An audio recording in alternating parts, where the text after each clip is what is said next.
want to hear a little bit about the career trajectory from the very beginning so we can help anybody who's watching this to learn about what that's like to break into investment banking, break into PE, and then ultimately break into impact investing. We want to hear, of course, about what you're doing with that. So maybe just to start out, let's zoom back to Michigan Ross. So when you were at the very beginning there, like what did you think your career was going to look like? Did high finance even cross your mind as a freshman in college? Yeah. Well, Max, thanks so much for having me. It's an absolute honor to be on the Wall Street Masterminds podcast. No, high finance did not really cross my mind. I went into business school as like you like numbers and you're good at arguing people, but you don't want to be a lawyer, so maybe go to business school. I actually thought I was going to do marketing for a little bit because I thought that was really interesting. Like as part of my application, I wrote when I was a kid that at like a nonprofit art fair, I was like the 5-year-old out front. I was like, "Get your name written in Chinese for $1." So maybe I thought I was going to be a salesperson. Nice. I did not think I was necessarily going to go into Wall Street, but I think undergraduate business programs can pretty quickly funnel you into either a finance track or a consulting track. So elected for the finance track, I suppose, in that regard, very safe and very good option. And like I think it was my sophomore year that an upperclassman sat me down. It's like, okay, you're interested in investment banking. Like, do you know what investment banking is? Yeah. And I was like, easy. Like they do banking. And he's like, no. He's like, try again. I was like, easy. They do investing. He's like, no. All to say, no. Yeah. It's definitely one of those things that just like cracks me up how much of a misnomer the words investment banking are. And so if you had to describe it just in 30 seconds afterwards, like what did you learn from this sophomore? Like what did they describe investment banking as? Yeah. The easiest way to describe investment banking is that you are serving as a financial advisor to companies when it comes to strategic finance corporate transactions. So that's a fancy way of saying you help companies with M&A, you help a company sell itself, you help a company buy another company, or you help a company raise money. That's all it is. Exactly. Yeah. No. That frankly, that we need to come up with another term for it. But that's I'd say spot on. And I'd be curious to hear. So you mentioned that consulting was kind of the key pivot point. And a lot of folks that I talk with, a lot of the students that we work with, they are pivoting. Like they're not sure whether they want to go do the MBB, they want to go work at McKinsey, or if they want to do investment banking, because both are prestigious, both are really interesting, intellectually engaging, and pretty lucrative. But why not consulting? Like what ultimately tipped you between those two things and pushed you towards investment banking? Yeah, I was, I suppose for people who they say like, oh, oftentimes if you're more numbers oriented, just go into finance. And so I think that's kind of like the first threshold. I feel like the operations and strategy side a little bit more go into consulting. And so, I was like many people on the fringe as well. But at one point, the recruiting cycles start. And so you just have to pick one over another. I certainly think that I would have very much enjoyed consulting as well. Especially like right out of college when you get a chance to travel. Though travel's not really for me these days. I couldn't do 4 days the week, not quite at home. Yeah, definitely a little bit more travel, which would have been a huge perk for me. But I think I probably did well enough in investment banking relative to consulting that I can afford to pay for the flights instead of just getting consulting points. But I was always jealous when I was an undergrad of all the free flights that my friends in consulting were getting from all that and the glamour, the travel and things like that. But it does get exhausting. So another thing I'm curious about, Kevin, is your background at school. And so you came from Ross, which is a really awesome school, really, really highly regarded, but it's not Wharton it's sort of similar to BYU where I went to school, where you've got good business schools, but you're not going to get every single bank on Wall Street coming out there to beat down your door and give you a job. And so how did you overcome some of those challenges, and like how did you differentiate between the schools or the banks that were interested in coming to Ross and the ones that weren't, and like really building the relationships with the right ones and pivoting through a process where it's not necessarily a top tier target school for every single bank on the street? Yeah. You just got to take advantage of the opportunities that are in front of you. It certainly differs and depends on each school and their on-campus recruiting team, who they're kind of able to line up as the target school for the different banks. But you take advantage of whatever opportunities are in front of you. And you can always kind of circumvent it with the networking and the like. And at the end of the day, whether you're a target school or not a target school, you only need one offer at the end of the day to be an investment banker working on Wall Street. Yeah, and I think that's so true. And to some extent, it's really much harder to try and break into processes that don't come to your school than the ones that do. But did you break into any processes outside of the school? Like, did you do the networking? Did you go and like do trips to New York or San Francisco or something like that to actually build out some of those relationships? Or did you just truly optimize for the ones that were already coming to you? The latter. The latter, okay, yeah. Well, and that's probably getting easier and easier for different students these days because, at least in my perspective, like in the last 10 years or whatever since we graduated, Ross has been getting better and better as a school. And so if, anybody from Ross is watching this, listening to this, like you're probably going to be in a better position than Kevin was. And honestly, same thing for BYU where I went to school, where it has climbed a lot in those rankings. And so hopefully it's getting easier for generations of students that are trying to do that. Is that a fair characterization? Yeah, and I think overall the banks are getting, call it a little bit less traditional, and that they only want people, say, from the Ivy Leagues, as they're Yeah. recognizing and realizing, oh, people coming from all sorts of places have really great talent and are willing to work really hard Yeah. and do great work at the bank.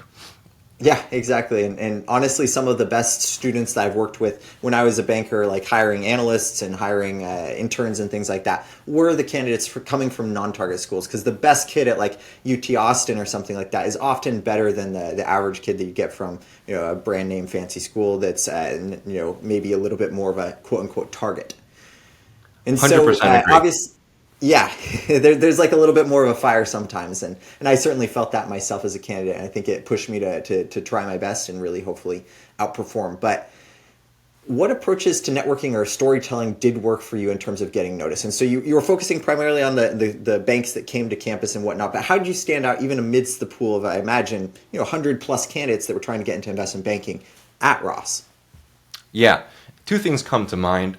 The first is like when you're getting into the interview stage is just practice, practice, practice. And when I say practice, I mean practice out loud. Because I think a lot of people go into the preparation side of things thinking, okay, I have a good idea, I have a good sense in my head. And then when you start talking, it all kind of fumbles out. And then you don't quite Yeah. make the impression that you want to make. And so the most important thing you can do is just practice with yourself in the shower or practice with someone sitting across the table from you, just working through the kinks of going around your different story. The second thing that comes to mind is that if you're doing recruiting on campus and you have a bank coming in for a big networking event, I think lower the pressure for yourself, right? There's 100 people maybe in a room trying to chat with maybe seven different team members, right? And you get caught in that networking circle of death, and it's like not fun for Yeah. anybody, Yeah. right? And people are always saying, "Oh, remember to reach out, remember to try and make as good of an impression as you can." I would say lower the pressure on yourself. It's not as important as you think. For a lot of the people that are coming back, yes, they're looking to recruit you, but also they're just happy to be back on campus and enjoying their time. If you interact pleasantly enough, don't commit any faux pas. You reach out afterwards with a nice note. I think incrementally, whether you made a super strong impression versus a moderate pleasant impression, their ability to take a networking call with you is more so based on their availability, as well as their openness and willingness and niceness to do so. So lower the pressure for yourself in that situation where it is so overwhelming in a room with 100 different people all vying for two positions. Yeah, yeah, and I think that's very, very true, that we underestimate sometimes the randomness of these events, and like you can be the best candidate in the world, but like sometimes you just get unlucky. You talk with someone on a bad day, they someone spilled their coffee and they just aren't excited to talk with you and therefore don't refer you. And so lowering the pressure sometimes, ironically, I think can actually help you perform better, because the people who stand out at these networking events, in my impression, like where you're sitting around, there's 5 people swarming a single investment banker, is being like calm, kind, relaxed, funny. Like that sort of stuff comes back to a sense of not feeling a ton of pressure. And so ironically, you might even be able to leave a better impression. And of course, love the advice on singing in the shower or talking in the shower or doing networking interviews in the shower, like that sort of stuff. Like it's funny. I haven't heard that one before, but totally true. And Thanks for letting me know I'm just like a total weirdo then. no, not at all. It actually, like, it kind of does exemplifies the ethos of what you have to do to succeed in investment banking, where it's like you kind of have to think about it almost always kind of as a background process. And so I recommend that candidates, when they're working with me, it's like, when you're on the phone with your parents on the weekend or something like that, say, hey, can I tell you my investment banking pitch or something like that? And sometimes just getting the reps in, putting it into the world makes it more real. And one other piece of advice that I often love to give is that recording is such a powerful tool for that. And so for students that are like really trying to get their tell me about yourself down or something like that, I say like record yourself on your phone and then watch it back, listen to it back, and you'll be able to see some of the things that you might have missed if you're just saying it out loud. But Yeah, absolutely agree. Super useful tool. People told me frequently that I sounded a little robotic when I was like going through my initial spiel, and yeah. so having that would have helped me a lot back then. Yeah. The robotic is the downside of being so polished to some extent. But shifting gears a little bit, like fast forward 10 years from when we went to school, like I said, it's gotten a lot more competitive. These days, I think that the acceptance rates last year for Goldman and JP Morgan, which are two of the lowest acceptance rates on the street, I think were like 0.6 and 0.7% respectively, somewhere in that ballpark.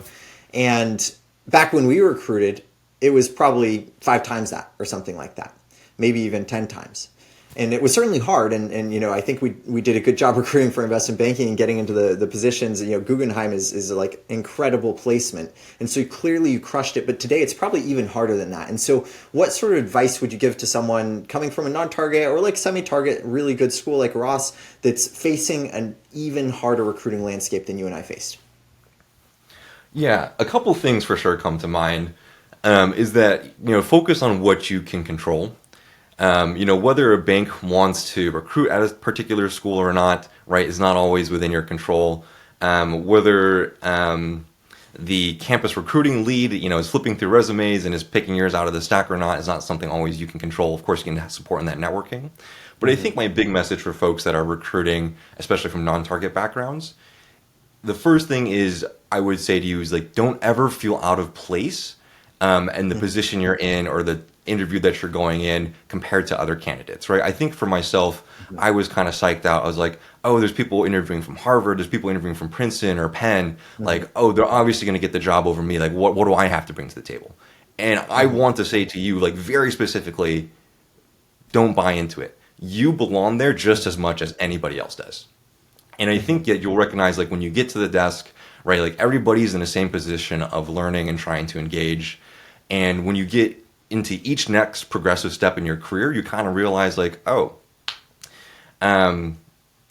people in this room aren't all that, right? And you'll have some people in the room that are like, oh, no, they are all that. And you'll have some people in the room that are like, oh, no, like, Yeah. like, how did they get here?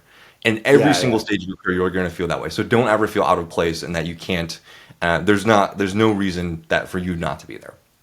The other two things that stand out to me, secondly, is that, whether you have 8 offers on the table or you have 1 offer on the table, like you still have an offer on the table. At the end of the day, you can only accept 1 offer. And so, you play the numbers game, you do as much as you can, right? You got to clear the bar. If you have 6 offers, great. If you have 1 offer, that's awesome as well. And last thing that comes to mind is that you can always lateral down the road. I think if you're looking to build a career in investment banking, right? I, only did my analyst years, but seemingly from the my data points with the rest of my cohort and rest of my peers, part of the key to staying in investment banking and growing up the ladder in investment banking is just that willingness and want to stay in investment banking. And because of that, you can always lateral into different positions or different banks afterwards. And I think what stands out to me is that like some of the best analysts or associates in my class lateraled from middle market banks that, Yeah. weren't well known to most people on the team, but there was some of the best team members that we had and everyone wanted to be able to work with them. And so, right, even if it doesn't happen on, whatever the biggest brand name that you want to be at on this first try, you can always lateral in 1, 2 years, 3 years down the road if you're looking to build that long-term career in banking. Yeah. Yeah, I totally agree with that, Kevin. And I think that personally, some of the biggest success stories I've seen in investment banking are people who have lateraled because a lot of the times, especially if they're going from like, a less highly ranked bank or something up to the Guggenheims of the world, a lot of the times that does come from lateraling and like it really separates the best analyst gets the transition upwards into like one of those top banks. And so that means that once they do show up at Guggenheim, they're going to run circles around someone who just like kind of got lucky to land there in the first place. Yeah. Not that anyone gets lucky to land there, but like maybe just didn't work as hard for it, didn't quite get it there as much.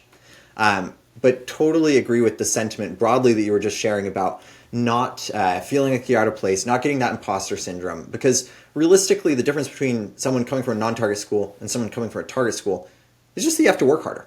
It's not that you don't belong there. It's not that you're probably, just about as smart. You're probably just about as qualified. You may not have this big fancy band, and so really the only thing that you need to do is just like make sure that you're getting in front of people, and it does like put a little bit more of a difficult process on top of you to like get out there and make your name well known. But once you get there, you might belong there even more than some of the candidates from the target school that just kind of showed up. Yeah. But the other thing I just have to ask about before we get into talking about your experience at Guggenheim, which I'm sure we're all really excited to hear a little bit more about, is all of the other stuff you managed to do while in college. And so not only were you out there like being valedictorian of your class, getting above a 4.0 GPA, however the hell that's possible, and not only were you also recruiting successfully for one of the top investment banks in the world, but you were also deeply involved in student government, investment committees, leadership programs, music. Like, how did you possibly balance pursuing all of that while preparing for investment banking recruiting? To touch on the GPA, yes, when I did go into my first round super day at Guggenheim, the managing director across the desk, first words out of his mouth were "You have a typo on your resume," and like the blood just like drained from my face, and he's like, "What's up with this fucking GPA?" Excuse my language. And I was like, "Oh, thank goodness." Yeah. And so, I mean, Ross is, great inflationary in some regards, as are many other Ivy Leagues and Yeah. other business school programs out there. And, I guess they give you the 4.4 on the transcript if you get an A plus in a class. This is not related to your question, but I actually did not like this. I thought it ultimately, I think, did a disservice to my learning because suddenly I was taking easy classes to keep my GPA up rather than like taking things Yeah. that I was actually interested in that would have benefited me more down the road. Yeah. But so, a trade-off, interesting thing there. Yeah, when it comes to balancing all the different things, I had a fun with all this stuff. And I wouldn't necessarily say that I was good at balancing all those things. Certainly, I think sleep and social fun and interactions kind of slid to the wayside. Yeah. And honestly, if I had to do it all over again, I'd probably do it differently in that I'd prioritize those a little bit more. I think that when I was going through the process of, okay, I want to find this great role, this great job, to me, the formula or the playbook was the same as college admissions. Like, show my involvement, show my leadership in lots of different activities. That's what's going to, send me forward to the next step. Yeah. And I don't necessarily think that is true in investment banking. I think, at least in my experience, that if I had one or two much more focused activities, that you only have so many behavioral questions that you can answer in the interview, and you might not get to that third, fourth example. And for me, like, I don't regret, all the time I spent with all these different student organizations. Like, it was fun for me, and I love doing it. But I think if you're, prioritizing your time specifically to maximize an investment banking recruiting process, a couple really strong activities is greater than, being so spread out across the board. Yeah. Yeah, quality over quantity, and that is a huge problem that I see come through with a lot of the students I work with, is just that they get 20 different clubs on their resume, and it's super impressive looking at first, but then you actually talk with them about it, and they're like, oh yeah, I kind of forgot what like that one was about. Or like they just didn't have depth. They attended the meetings, they didn't lead the meetings. They went to the orchestra, but they didn't like actually like build a community there and like perform and things like that. I also really like what you're saying about the same thing with classes, where it's a lot of students, they focus on getting easy classes to get good grades. And to some extent, that's like a pragmatic necessity where typically I recommend that you get at least a 3.6, hopefully a 3.7 or above, to really be competitive at some of these top tier banks. You can do it with a lower GPA, but that's a necessity to some extent. But as soon as you get like into the bank, like switch, like go and learn things that are actually going to help you on the job. Like take those hard like finance classes and hard accounting classes and like really learn so you can get up to speed. But something I just have to ask is, to what extent were you able to maintain this this rich diversity of interests and projects and different areas of your life once you got into investment banking? Like, how did that work? I would say the only thing I had for balance and color of activities once I got into investment banking was, once I got home, whatever time it was, I would practice like piano or keyboard for like 20 minutes or so before heading to bed. And that was like a great transition to wind down. But other than that, I wouldn't say that I've had quite the ability to pursue quite so many interests while in banking. Fair, fair. Yeah, Oh, it's that's a definitely lie, very. actually. I just remembered that actually I did get to play. I did get to pursue quite a bit while at Guggenheim with my minor in music performance, Hmm. because very randomly one of the associates in the restructuring team Huh. had gone to like the Manhattan School of Music and was like a Cool. jazz piano major, and so he Yep. started a Guggenheim Partners jazz ensemble at the request of the CEO. He was like, "I'm pretty busy, Wow. but the CEO asked for it, so I guess I have to do it." Oh, And so we that's had a cool. small big band jazz ensemble. We performed like at the holiday party and like once here and there. And so I did get to pursue that, and I got to leave work Oh. to go like rehearse, every now and again too. So that was actually pretty fun too.